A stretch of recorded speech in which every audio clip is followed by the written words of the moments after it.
Mise en fonction officielle de la conversion de l'ambulance sous un horaire de faction à Saint-Jean-Port-Joli. Aventis Coopérative remet 90 000 aux travailleurs de rang, aux familles et aux établissements de santé. Une distinction nationale pour l'entreprise Animalerie Montmagny.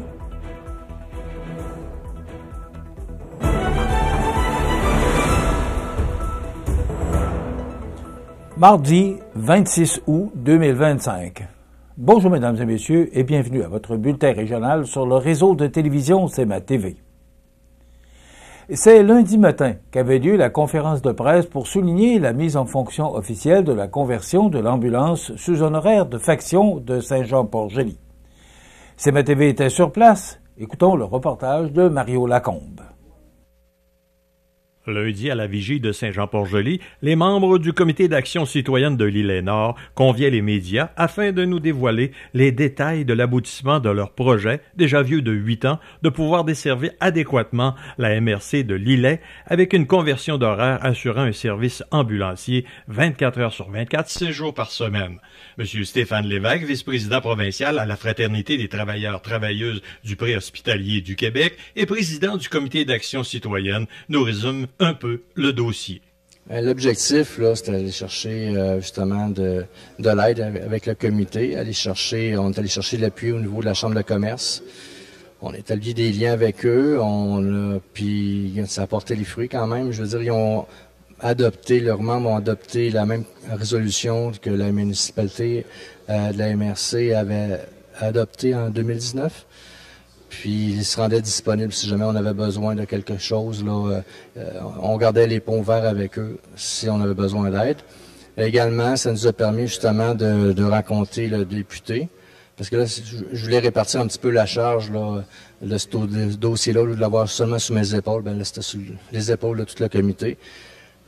Chacun des membres du comité ont porté leur force.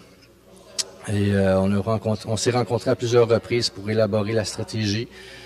Comme mentionné lors du point de presse, là, on a préparé un support, un genre de document sur support télévisuel pour expliquer à la population les démarches qui avaient été faites depuis 2018 et c'était quoi les bienfaits de la conversion. On s'apprêtait justement à partir une tournée au niveau de toutes les municipalités touchées par les ambulances, qui sont couvertes par les ambulances de Saint-Jean-Port-Joli. On s'apprêtait à commencer cet automne à faire cette tournée-là, à présenter cette...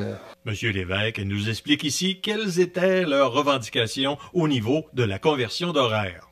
Pour la conversion, ce qu'on demandait, c'est pourquoi qu'on y tenait tant, c'est pour faire en sorte que le temps de réponse soit plus rapide. Quand la population fait le 911, c'est parce qu'habituellement ça presse, on veut avoir une ambulance rapidement. Fait que l'idée derrière tout ça, c'est d'avoir des paramédics là, déployés sur le territoire. Et lorsque la population fait le 911, ben nous, on a une minute pour partir. Puis en étant déployé sur le territoire, ben on est plus susceptible d'être plus proche de l'appel en question. Fait que c'est un gain, parce que le temps, c'est notre pire ennemi. Quand on dit chaque minute compte, là, pour certaines situations, là, c'est vrai. Finalement, avec un temps de réponse plus rapide, une couverture adéquate et des paramédics en nombre suffisant, le comité d'action citoyenne de l'Île-et-Nord a pleinement rempli son mandat et c'est toute la population de la MRC qui en ressortira gagnante. Mario Lacombe à la vigie de Saint-Jean-Port-Joli pour CMA TV, Information. M. Lévesque sera d'ailleurs notre invité un peu plus tard dans notre émission. Aventis Coopérative vient de démontrer, une fois de plus, l'importance qu'elle accorde à l'entraide et au dynamisme régional. En effet, l'organisation dévoilait avoir récolté un impressionnant montant de 90 000 $ dans le cadre de la 4e édition de sa campagne philanthropique Cooperdon, tenue du 1er mai au 15 juin dernier. Durant cette période, tous les secteurs d'affaires de la coopérative ont contribué à l'effort collectif. Que ce soit par une portion des profits de produits ciblés, des dons en ligne, la vente de vêtements aux couleurs de la campagne ou encore les retenues salariales des employés, l'ensemble du réseau s'est mobilisé. Les 25 centres de rénovation, les 10 centres de machinerie et le secteur agricole ont uni leurs forces afin d'atteindre et même dépasser l'objectif initialement fixé à 85 000 $. Résultat, 90 000 $ ramassés, dont 25 000 $ seront remis spécifiquement aux travailleurs de rang régionaux, un soutien jugé essentiel pour la santé mentale des producteurs agricoles. Nous avons fièrement dépassé notre objectif ambitieux. Soutenir nos communautés est au cœur de notre mission et la cause des travailleurs de rang nous est particulièrement chère en raison des 3000 producteurs agricoles membres propriétaires d'Aventis.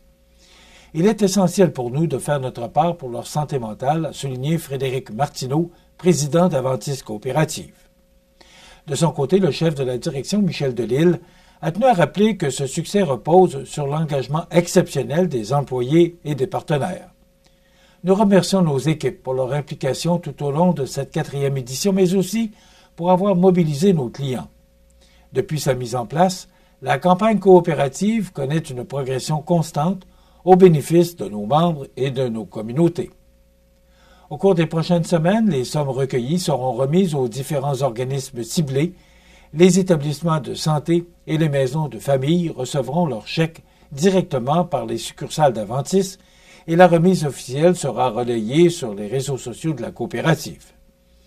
Le dévoilement de ce résultat s'est fait lors de la virée Aventis, un événement tenu à Sainte-Énédine en Beauce, en présence des membres, employés et représentants de l'organisme au cœur des familles agricoles, ACFA, responsable de la coordination du service des travailleurs de rang dans nos régions.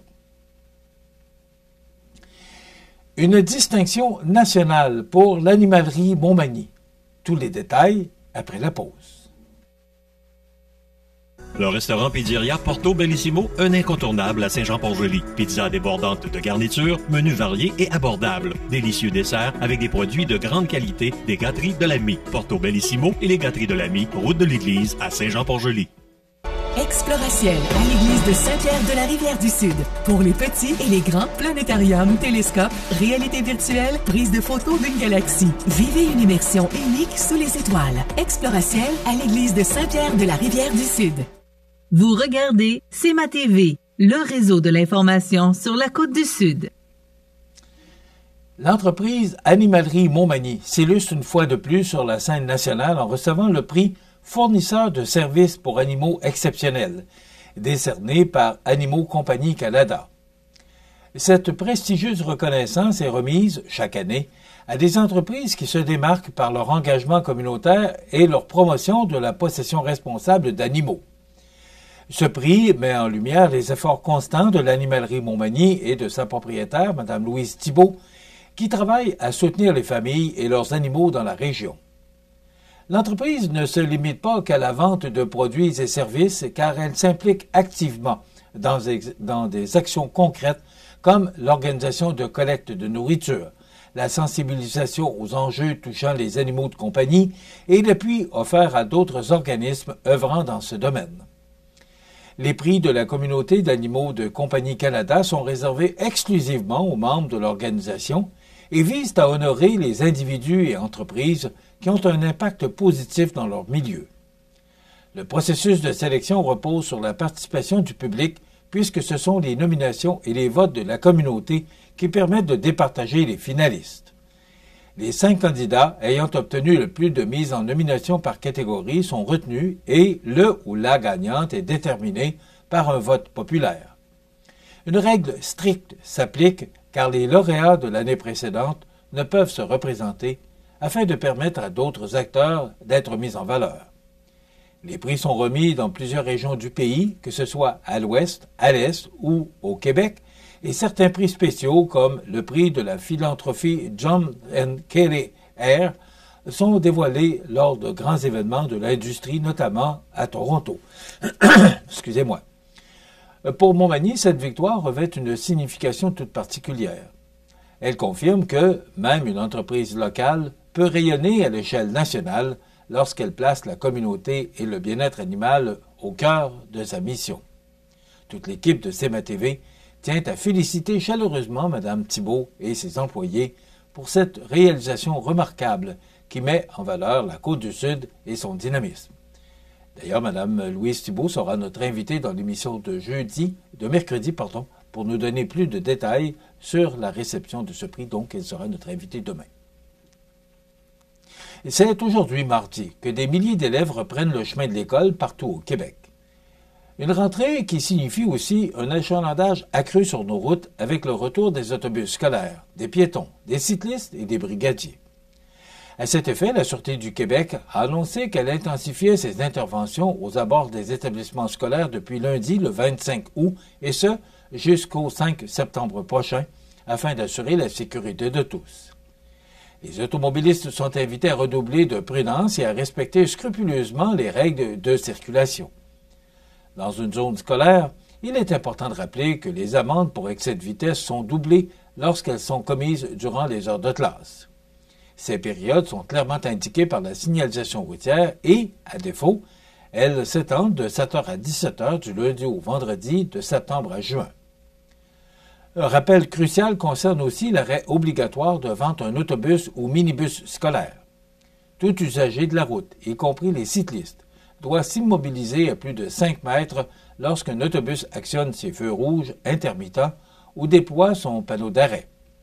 Le non-respect de cette règle peut entraîner des conséquences graves. Une autre consigne essentielle soutient que les conducteurs doivent céder le passage à un piéton déjà engagé ou manifestant son intention de traverser sur les bandes jaunes ou blanches d'un passage piéton.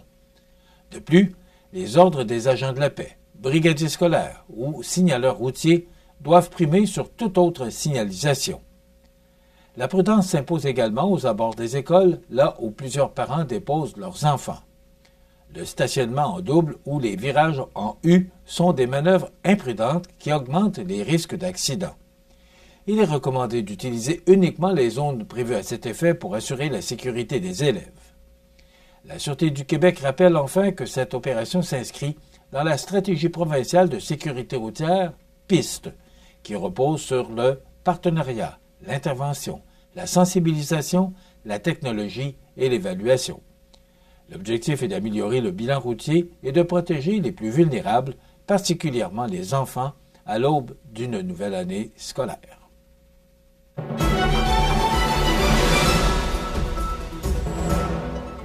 Au sport, le premier match du calendrier préparatoire de l'Everest de la Côte-du-Sud contre le Titan de Princeville était présenté dimanche dernier à l'Aréna de Princeville. L'Everest s'est incliné par la marque de 5-2. Anthony Hamelin et Victor Poulain ont touché la cible pour l'équipe locale. Samuel Picard et Thomas Gagné se sont partagés le filet au cours de la rencontre. Le prochain rendez-vous est fixé ce soir, mardi 26 août, 19h30, alors que l'équipe sud-côtoise accueillera de nouveau le Titan de Princeville, cette fois-ci à l'Aréna de Montmagny.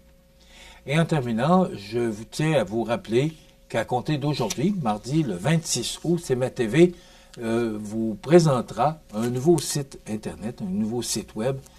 C'est vraiment beau, facile, plus convivial, toujours plus d'informations.